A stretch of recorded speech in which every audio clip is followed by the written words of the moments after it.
हाँ भाई, हमारी क्लास 10 वाली बच्चों पार्टी। कल है आपका पहला बोर्ड एग्जामिनेशन और ये दिन आप अपनी पूरी लाइफ में याद रखोगे। मेरा भी ऐसा ही कुछ दिन था क्लास 10 बोर्ड एग्जामिनेशन का।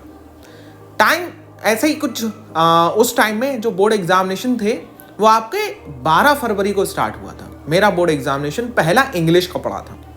12 फरवरी को स्टार्ट हुए थे हमारे बोर्ड एग्जामिनेशन। मेरा सेंटर मेरे घर से कुछ ऐसे ही 20 किलोमीटर दूर था, 15-20 किलोमीटर दूर। अब भाई पहला बोर्ड एग्जामिनेशन इंग्लिश का। जैसे कि आज तुमने बहुत दबा के पढ़ाई करी है, मैंने भी अपने पूरे दिन दबा के पढ़ाई करी थी। भाई साहब, इंग्लिश की उस टाइम पे एक बुक चला करती थी जिसे जो होता है रिलायबल कहा जाता था। आज के टाइम में है या नहीं मेरे को नहीं पता। तो रिलायबल चलती थी। रिलायबल पूरे दिन खोले बैठे रहे थे भाई साहब। सब पता था, लेटर टू गॉड पता था, सारे के सारे चैप्टर पता थे, लेकिन तब भी पूरे दिन खोले बैठे रहते कि कुछ भी ना छूट जाए। अब आखिरकार वही नर्वसनेस और वही सारी चीज़ें थी। तो भाई साहब, अब शाम में हमारे सर थे उस टाइम पे इंग्लिश के, उन्होंने ट्यूशन में बुलाया कि शाम में आ जाओ ट्यूशन में, मैं तुम्हें कुछ टिप्स वगैरह दे देता हूँ। उस टाइम में ऑनलाइन का कोई जोर था ही नहीं कि हाँ ऑनलाइन लोग देख रहे हैं टिप्स वगैरह ले रहे हैं ना। सर ने बुलाया था हमें कि हाँ आ जाओ, तुम्हें हम कुछ टिप्स वगैरह दे देते हैं। तो शाम में कुछ 4 बजे का टाइम था, मैं पहुंचा ट्यूशन में। अब सर बता रहे हैं, मैं दिन भर भाई साहब दिमाग में लेटर टू गॉड और बाकी सारी चीज़ें घूम रही। तुम अपने दिमाग में जो होता है नेताजी का चश्मा ले लो, इस तरीके से मेरे दिमाग में सारी की सारी चीज़ें घूमती जा रही। सर बता रहे हैं कि पहले ये सेक्शन से स्टार्ट करना, फिर उस सेक्शन से स्टार्ट करना, ये करना वो करना। एक जगह पे बोला सर ने कि भैया पहले लॉन्ग आंसर जो होता है वो कर लेना, 8 नंबर होते हैं, ठीक है। तो पहले सेक्शन सी से स्टार्ट करना। मैंने कहा सर पहले जो होता है वो सेक्शन सी से स्टार्ट करेंगे तो पहले हम ग्रामर सेक्शन क्यों करें? मेरा दिमाग नहीं काम कर रहा था। सर बोले भैया कहाँ हो? उस टाइम हमारे सर बड़ा ही होता है वैसे थे, मजाकिया। बोले भैया अच्छा यहाँ बैठ के, और जो होता है दिमाग तुम्हारा कहीं और चल रहा है। तो उस टाइम पे ऐसा था कि दिन भर पढ़ने के बाद में बहुत नर्वसनेस हो गई थी। अब रात में फ़िलहाल जैसे तैसे सो तो गए, ऑनलाइन का टाइम था नहीं, होगा जो होगा अब देखी जाएगी कह के सो गए। सुबह के टाइम पापा ने 4 बजे के टाइम उठा दिया, 4-5 बजे के टाइम उठा दिया कि भैया रिवाइज़ कर लो और फिर चलेंगे जो होता है पेपर देने। नहाना धोना बिल्कुल नहीं भाई, ठीक है, कोई ज़रूरत ही नहीं है नहाने धोने की, पहले पढ़ लो अच्छी तरीके से। पेपर था सुबह 10 बजे, हाँ 10 बजे, और अब भी तुम्हारा 10 AM पेपर है। अब भाई साहब सेंटर था करीबन 2 किलोमीटर दूर और पहला दिन था। तो अब भाई साहब अपना जो होता है पाउच वाउच लेके वगैरह चल दिए, और एडमिट कार्ड 2-2 बार चेक हो रहा है भाई। एडमिट कार्ड वगैरह लेके पहुँचे भैया सेंटर पे। सेंटर पे हम एग्ज़ामिनेशन चालू होने से पौना घंटा पहले पहुँच गए थे। 10 बजे एग्ज़ाम एंट्री थी सेंटर के अंदर, तो हम पौने 9:15 बजे तक पहुँच गए थे। अब भाई साहब उस टाइम पे ऐसी नर्वसनेस होती है, दिल बैठने सा लगता है। मेरा भी कुछ ऐसी हाल था कि भैया दिल बैठने सा लगता है। अब एक तो अपना रोल नंबर, ऊपर से जो होता है आपका क्या कहते हैं रूम नंबर चेक करना, कौन से रूम नंबर में आपका सेंटर पड़ा है। उस टाइम पे ऐसा था कि हमने रोल नंबर से रूम नंबर तो चेक कर लिया था। अब वो रूम नंबर जो चेक करा था मैंने, अब उस तक भैया अंदर, क्योंकि नया स्कूल है, पहले से देख के आए नहीं थे कोई सेंटर वगैरह कि कहाँ सेंटर है कहाँ नहीं है, नया स्कूल है। तो सेंटर देखने के लिए अंदर जाके भैया पता कैसे चले रूम नंबर। अब ये था कि हमारे साथ में, हमारे स्कूल के, हमारे दोस्तों के साथ में 2-3 स्कूल के लोग थे, मतलब स्कूल के टीचर थे, और 2-3 स्कूलों के और बच्चे थे। अब रूम नंबर मेरा, आई थिंक मेरे को याद है, रूम नंबर मेरा जो पहला पड़ा था वो रूम नंबर 3 था स्कूल के अंदर। अब रूम नंबर 3 अब एंटर करे भाई साहब, एंट्री हुई बड़ा ही एकदम नर्वसनेस के साथ में। और पहले दिन बहुत अच्छी तरीके से चेकिंग करते हैं, ठीक है, इधर उधर इधर, आप ये नहीं ले जा सकते, वो नहीं ले जा सकते। अब चेकिंग हुई, बिल्कुल ऐसा लग रहा था कि भाई अब बस जिस्म में जान नहीं है, घुसे चले जा रहे हैं अंदर। आप पहुँचे, फिर जो होता है जैसे तैसे घूम फिर के रूम नंबर ढूंढा, घुस गए रूम में। चेक हुआ कि हाँ आपकी सीट कहाँ पे है, सीट मिल गई, बैठे जाके।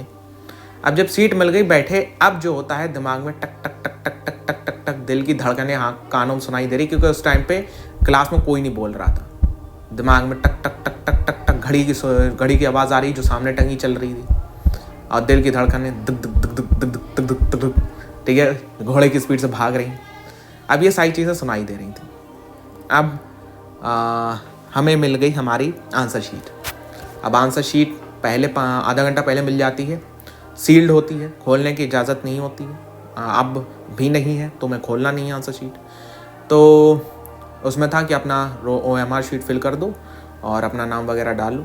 अब लेकिन जो उस टाइम पे सेंटर जो हमारी इन्विजिलेटर थी, मैम थी एक, तो वो काफ़ी मतलब एक हंसमुख मिजाज की समझ लो, एक अच्छे होता है नेचर की। तो उन्होंने स्टेप बाय स्टेप पहले वाले दिन आपकी OMR शीट फिल करवाई थी।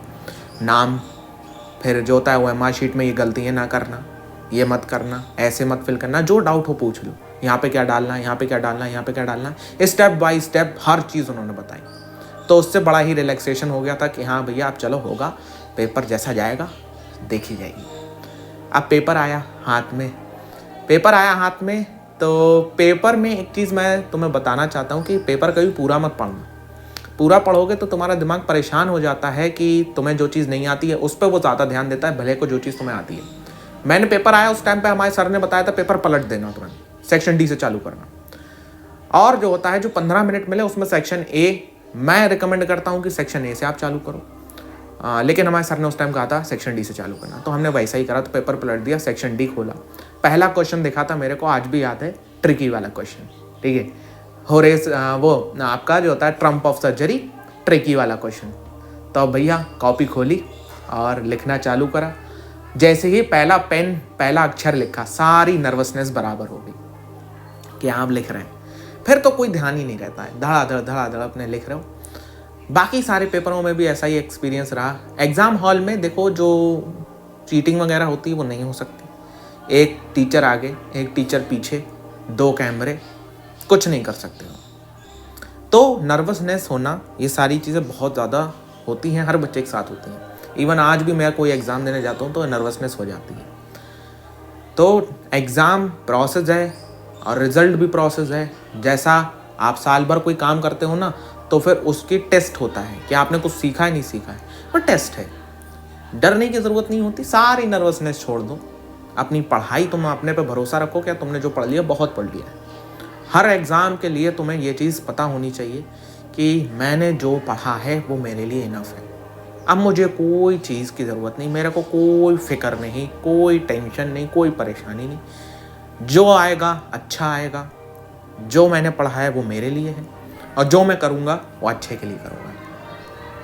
तो ये था मेरा पहला एग्ज़ाम एक्सपीरियंस और उम्मीद करते हैं कि तुम्हें ये चीज़ अच्छा लगे। अच्छा, चीटिंग की बात करें तो हाँ, चीटिंग करी थी थोड़ी बहुत, और वो कैसे MCQs थे, ठीक है, उसमें चीटिंग हुई थी। अब तुम बताओ मेरे को इन दी कमेंट सेक्शन, क्या कहते हैं, नर्वस कौन कौन फील कर रहा है और नर्वसनेस क्यों हो रही है। नर्वसनेस क्या तुम्हारे प्रॉमिस की वजह से हो रही है, क्या तुम्हारे पीयर प्रेशर की वजह से हो रही है। अगर तुम्हारे अंदर नर्वसनेस हो रही है तो मैं तुम्हें एक ट्रिक बताता हूँ। कमेंट सेक्शन में जाओ और जो होता है अपनी कहानी लिखो कि मैं क्या चाहता हूँ, जिससे दूसरे बच्चे आके उसको देखें और एक दूसरे से कमेंट सेक्शन करो, नर्वसनेस जो होता है वो ख़त्म हो जाएगी। प्लीज़ छोटा सा काम करना यार, आपका एक नया चैनल है ये पढ़ाई का प्रयास, तो इसे लाइक करना, सब्सक्राइब करना, अपने एक नालायक दोस्त के साथ में शेयर कर देना, ठीक है। और बाकी सारे पेपर के अंदर भी मैं आपकी पूरी की पूरी हेल्प करने वाला हूँ, ठीक है। तो चलिए फिर मिलते हैं नेक्स्ट जो होता है वीडियो के ऊपर, तब तक के लिए गुड एंड बाय।